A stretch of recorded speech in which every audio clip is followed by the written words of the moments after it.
Governor Inslee, I do want to start with those pretty monumental elections last night, actually, particularly when we think about the direction of politics in the United States at the moment.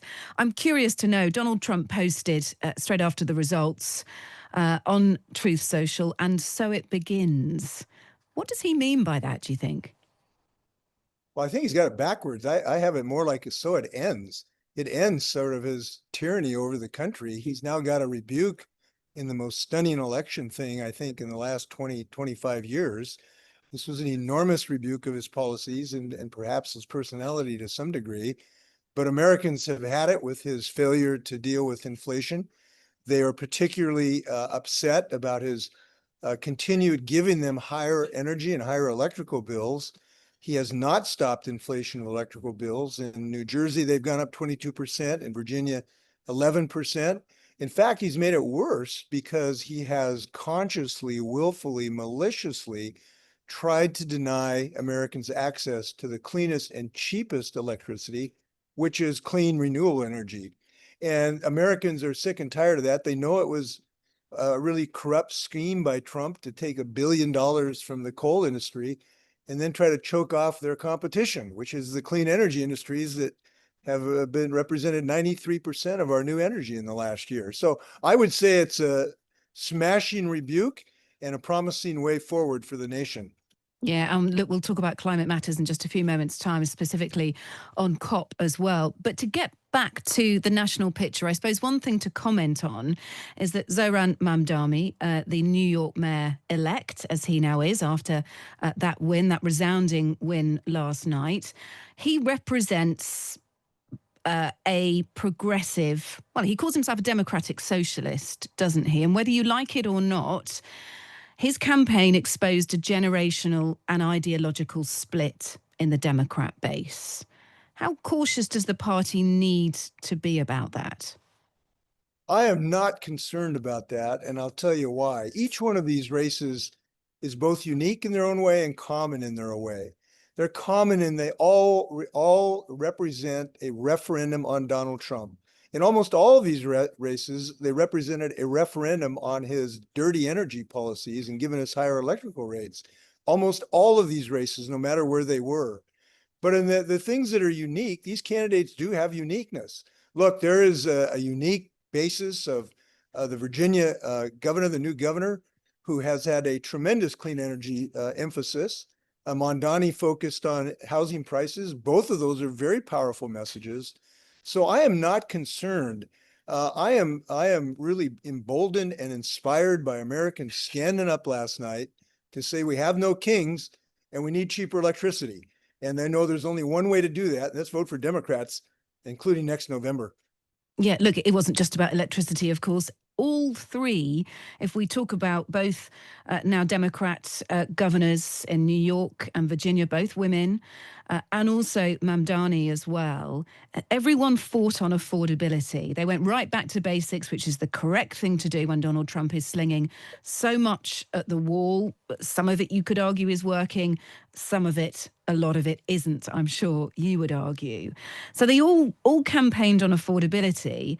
But you've got two different sides here. And I want to revisit this again, because this will be a question when you come to the midterms next year, and also as to how any leader of the party and any presidential candidate eventually will unify those two messages. The moderate establishment that's represented by the new governors in New Jersey and Virginia, and of course, this democratic socialist, this left-leaning radical, some people are calling him, we can call him progressive, if you like, Mamdani in New York. There's no doubt that Mamdani energized the electorate. Young people really came out for him.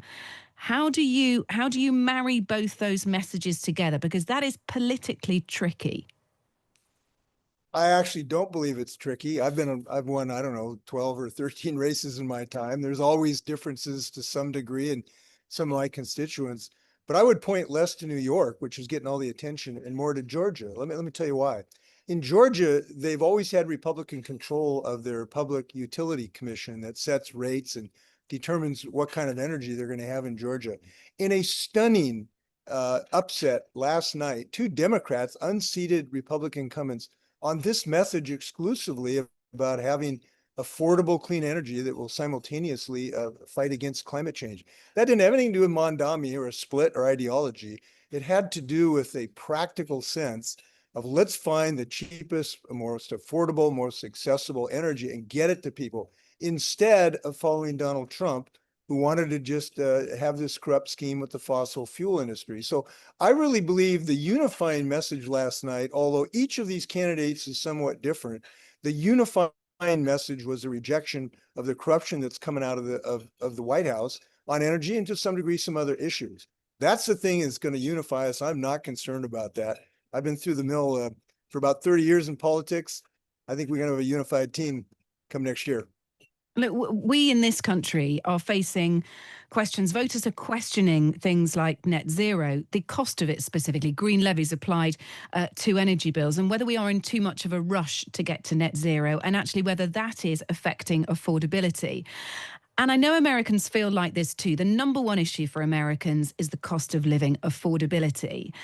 And so there is a question there. If we're talking about trying to combat climate change, we're talking about green energy, there is a question there. There is a balance to be struck about what is affordable for Americans, first thing on their mind, and what is good for America. Where do you sit on that? We've seen people roll back, popularity of climate change messages roll back a little bit here as people are asking those important questions.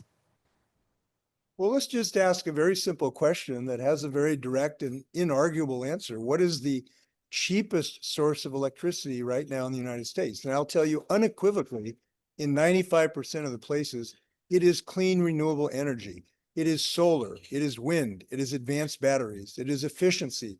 Those things represented 93% of all of the new energy capacity. And is that bringing down Americans' electricity and yes, energy bills? yes, because yes, I get tired of people saying otherwise. Look, this is cheaper than Because coal. it isn't bringing our bills down here. I'm sorry?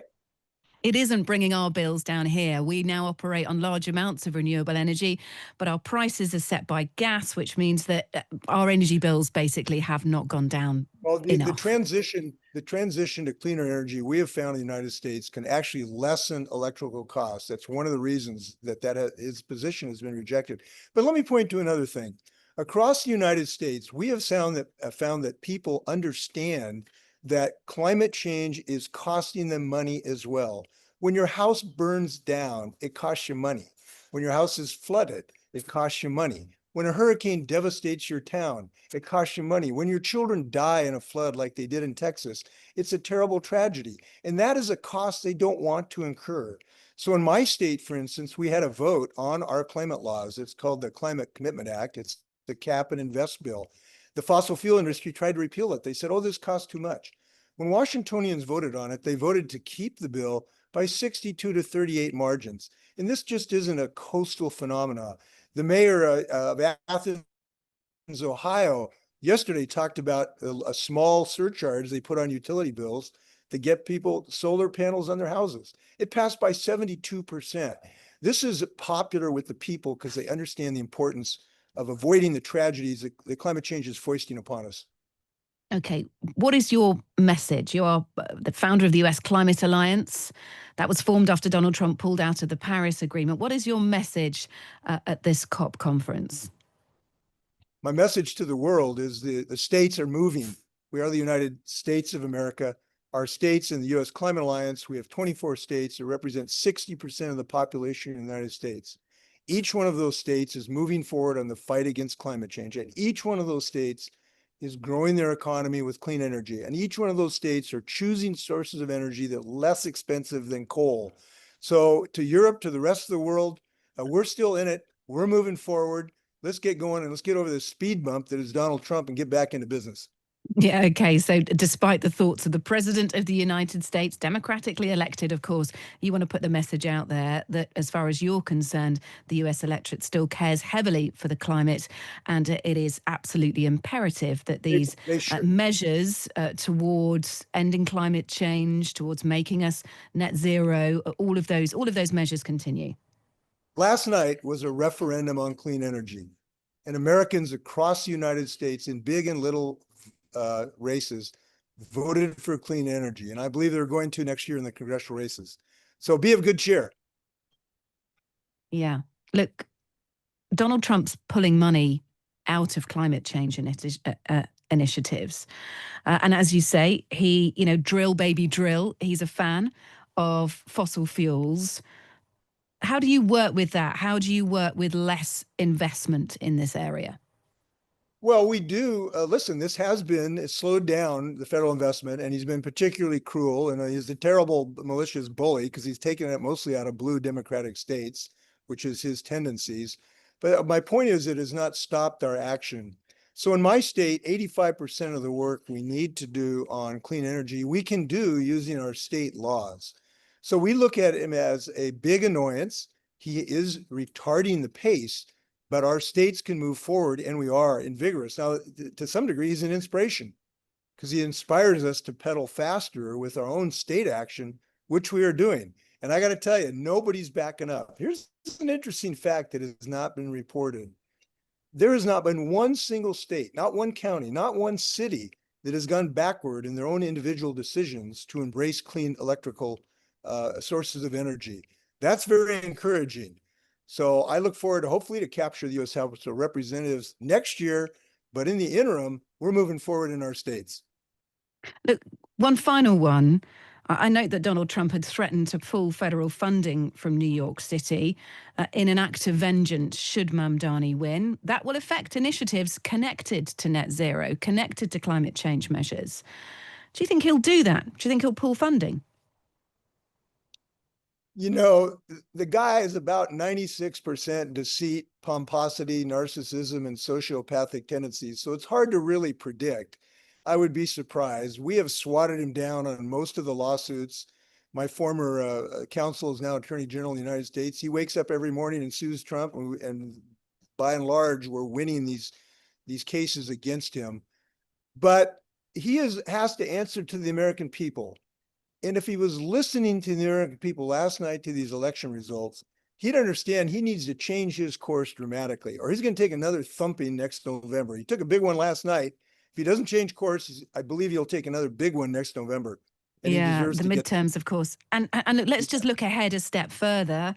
You briefly ran for president in 2020. I wonder whether you could be the person to unite the Democrat Party. You feel that, both these splits that we've been talking about, the progressive left and the moderate establishment factions, you believe they can both unite together.